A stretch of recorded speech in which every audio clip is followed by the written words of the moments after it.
People usually ask about the phone call. They hear the story and immediately focus on that part. Who did you call? What happened afterward? Did your mother ever apologize? Those questions make sense, but they're not the part I remember most clearly. What I remember is the heat. It was one of those summer afternoons when everything feels slower than it should. The kind of day where adults seek shade without realizing they're doing it. The family picnic was held at a large public park. My daughter was 8. She had always been sensitive, curious, talkative. If she was uncomfortable, she said so. If she was tired, everyone knew. My mother hated that. Not my daughter specifically, what she represented. To my mother, children were supposed to be tougher, quieter, less emotional. My sister agreed. For years, they had treated my parenting style as an ongoing debate, too protective, too patient, too understanding. I usually ignored the comments. That afternoon was no different. The criticism arrived in small pieces, a remark here, a joke there, nothing dramatic. Just the familiar suggestion that my daughter would somehow be stronger if people were less kind to her. Eventually, my mother offered to take her for a walk. I remember feeling relieved, not because I needed a break, because I thought they were finally making an effort. My daughter happily followed her grandmother. I watched them disappear down a path. Then I returned to a conversation near the picnic tables. 20 minutes passed, then 30, then longer. At first, I wasn't concerned. Large park, family gathering, people wander. Eventually, I noticed my mother walking back toward us, alone. I looked behind her, nothing. I assumed my daughter was nearby, maybe using the restroom, maybe walking slowly. Then my mother sat down and reached for a drink. I asked where my daughter was. My sister answered before my mother did. She's fine. The response felt strange immediately, not reassuring, dismissive. I stood up. Where is she? My mother sighed, as if I were creating a problem.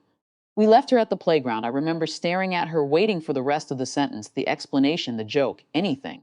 None came. My sister shrugged. We needed a break from the whining. Then my mother said something I'll never forget. You spoil her. This is a lesson. There are moments when the brain refuses to process information correctly. This was one of them. I asked where the playground was. Neither answered directly. After several questions, I finally got enough information. It was roughly 2 miles away. They had left an 8-year-old child there alone in extreme heat, then returned to the picnic. I didn't scream. Honestly, I think I was too frightened. Anger came later. First came panic. I left immediately. The drive felt endless despite being only a few minutes. I kept imagining every possibility a parent imagines when they can't find their child, every worst-case scenario, every headline, every mistake. When I reached the playground, she was sitting beneath a structure near the slide, alone. Her face was red from the heat. She looked confused more than scared. The kind of confusion children experience when trusted adults behave in ways that make no sense. When she saw me, she stood up immediately. Her first question wasn't why I took so long. It was why Grandma never came back. I carried her to the car, turned on the air conditioning, gave her water, and drove home. I didn't return to the picnic. That evening, my phone filled with messages. Most weren't apologies. They were explanations. Justifications, argument. My mother insisted no real danger existed.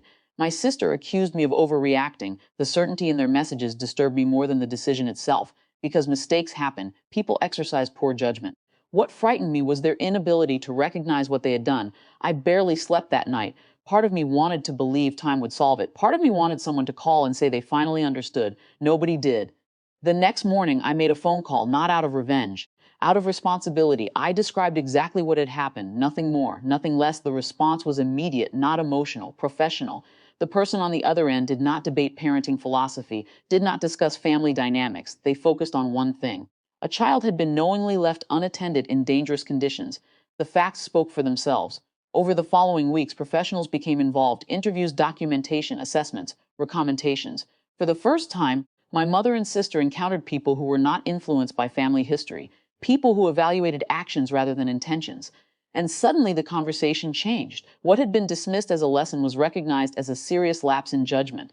The consequences weren't dramatic. No handcuffs, no courtroom spectacle. Real life is usually quieter than that. But access changed, boundaries changed, trust changed. Most importantly, authority changed. My mother could no longer decide what was appropriate for my daughter. That decision belonged to me. Years have passed.